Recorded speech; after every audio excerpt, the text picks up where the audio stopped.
Hey, good morning guys. So this is Tosh from Peyton's Craft Corner coming to you with a quick tutorial on how you can make a single layer SVG file to a double or a triple layer SVG file or a PNG.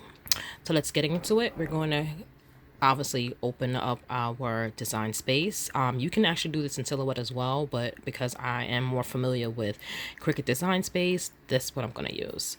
So we're going to open up the canvas. We're going to go to images. There we go. And we're going to come out. I'm sorry. Didn't realize it's bringing up all of the images that, oh, there we go. Okay, here we go. I don't know why that did that. So we're going to find an image, and this is the image that I was using yesterday in my preview video. So we picked the image, and this is a single layer image. I'm gonna minimize it a little bit. Okay, so what we're gonna do is we're gonna make at least 3 to 4 layers for this image. Okay, so we're going to highlight it, which meaning you're gonna click the image. We're gonna hit actions, and then oops, it was already there. Oops, sorry. So we're gonna highlight it, click actions, and then we're gonna hit duplicate. 1, 2, 3, 4. If there's any layers that we're not gonna use, we're gonna just delete it. So we're gonna move the layers off. Okay. Move it over a little bit more.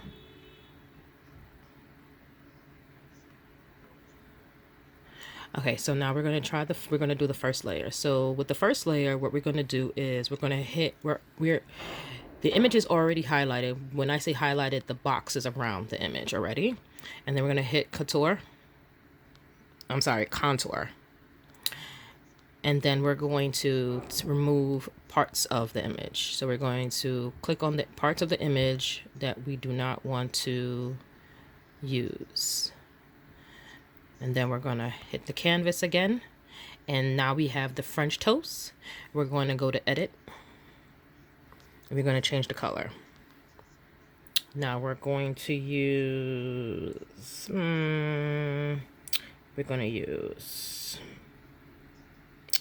you know what, I want it a little bit more darker. And then now we're going to hit apply. And the first layer is created. Now we're going to go to the second layer now. We're going to move the second layer further up. And then, hold on, there we go. We're going to move the second layer up. And then we're going to hit actions again. I'm sorry. And then we're going to hit contour again. Now we're going to get rid of the word French toast. Make sure that you get all of the lettering, both meaning outside and in, like the O has the circle and then the middle circle. You want to get rid of that as well. And then we're also going to get rid of the background. And then we're going to also get rid of that and that. All we're leaving is the mustache and the eyes. Hit the canvas, and that's done. I'm going to move that over there. And then now we're going to do the third layer. So like I said, because it's already highlighted, meaning the boxes around it, you don't need to do all of go into actions, because actions will already be the option for the actions will already be there. We're going to hit contour again, and this time we're going to get rid of the background, the word French toast.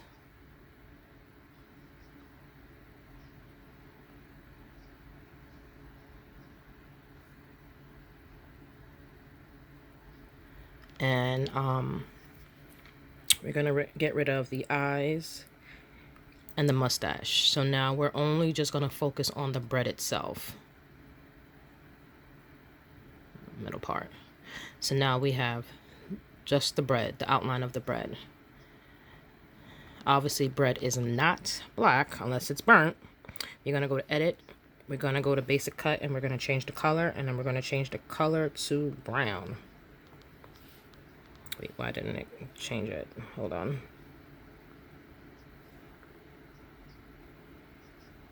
There we go. So now we have the third layer. And then now we're going to work on the fourth layer. The actions is already, the drop down box is already here, so you don't have to just go and click on it. It's already there. Hit contour. We're gonna offset, well, not offset, but contour all of these parts that we don't need, that we already done. And now all we're going to be doing is this little outline here and that, and get rid of that circle.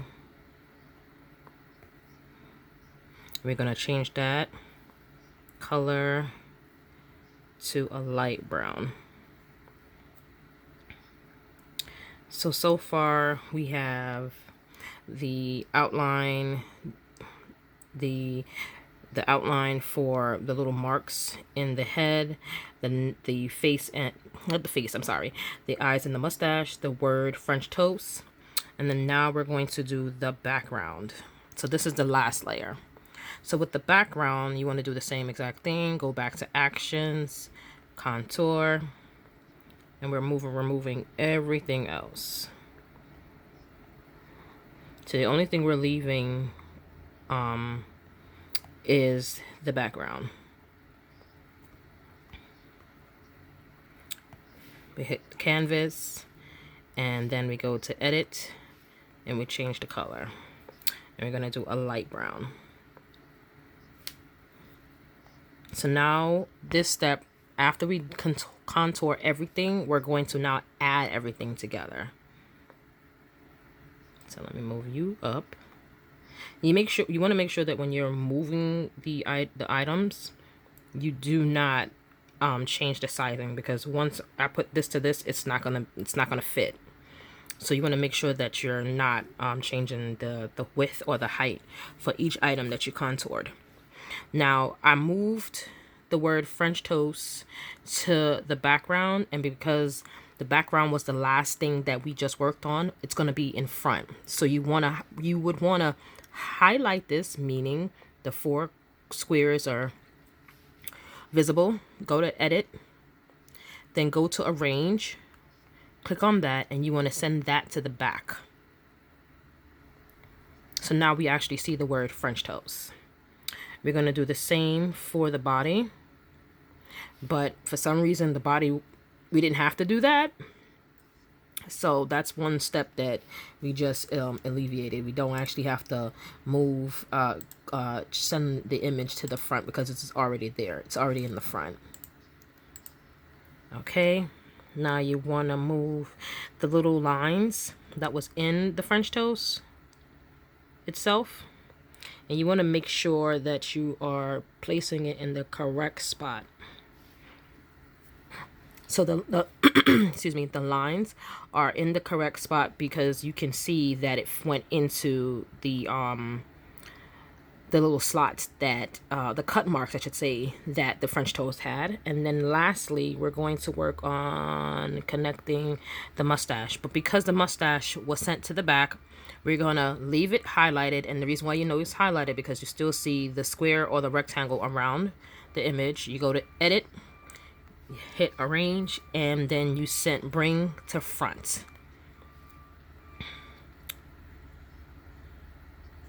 And you want to center it.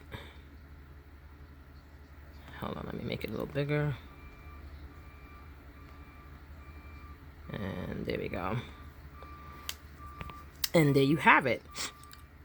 Each layer is now connected to one. And now after that, you would want to highlight everything to make it all one. So if you're going to do a print and cut, you can highlight it like this. So you see each layer has its box around it, and then you group it, and then you attach. Wait, not attach, I'm sorry. You group it. So now it's one, and then, but anytime I use the group, or the ungroup, I always make sure I move it, because sometimes you highlight and you group it, and then some parts of it, it's not grouped.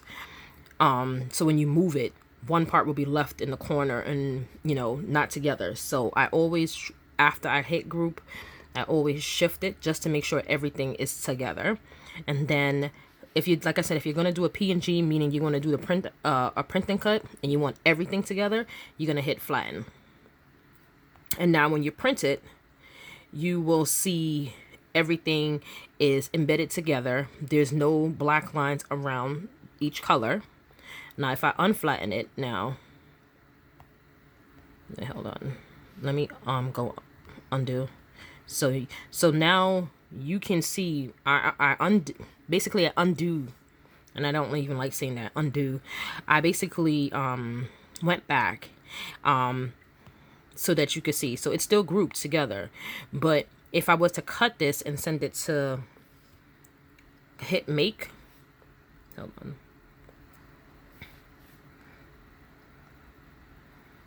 It's going to come out in layers. This wouldn't be considered a print and cut because it's going to show you each layer for each color. So you want to go back. But because I want to do it as a print and cut, I'm going to flatten it. So when I hit make, it's going to come up like this. Because it's going to print everything together, and then when I do the cut, it's only going to cut around the background. Now, if you weren't doing a print and cut, and you wanted it to cut in layers, but you wanted each layer to be a different color, obviously, then you would just leave it as is, and it's grouped together, and then you will just pick your colors that you want to use for the image. And there you have it, how I turned a single layer image into a multi-layer SVG or a PNG, print and cut. PNG doesn't stand for print and cut, but when you do, most PNGs are printable. So that's what I did. So if you have any questions, you can put that in the comment section, and I will answer them to my best ability.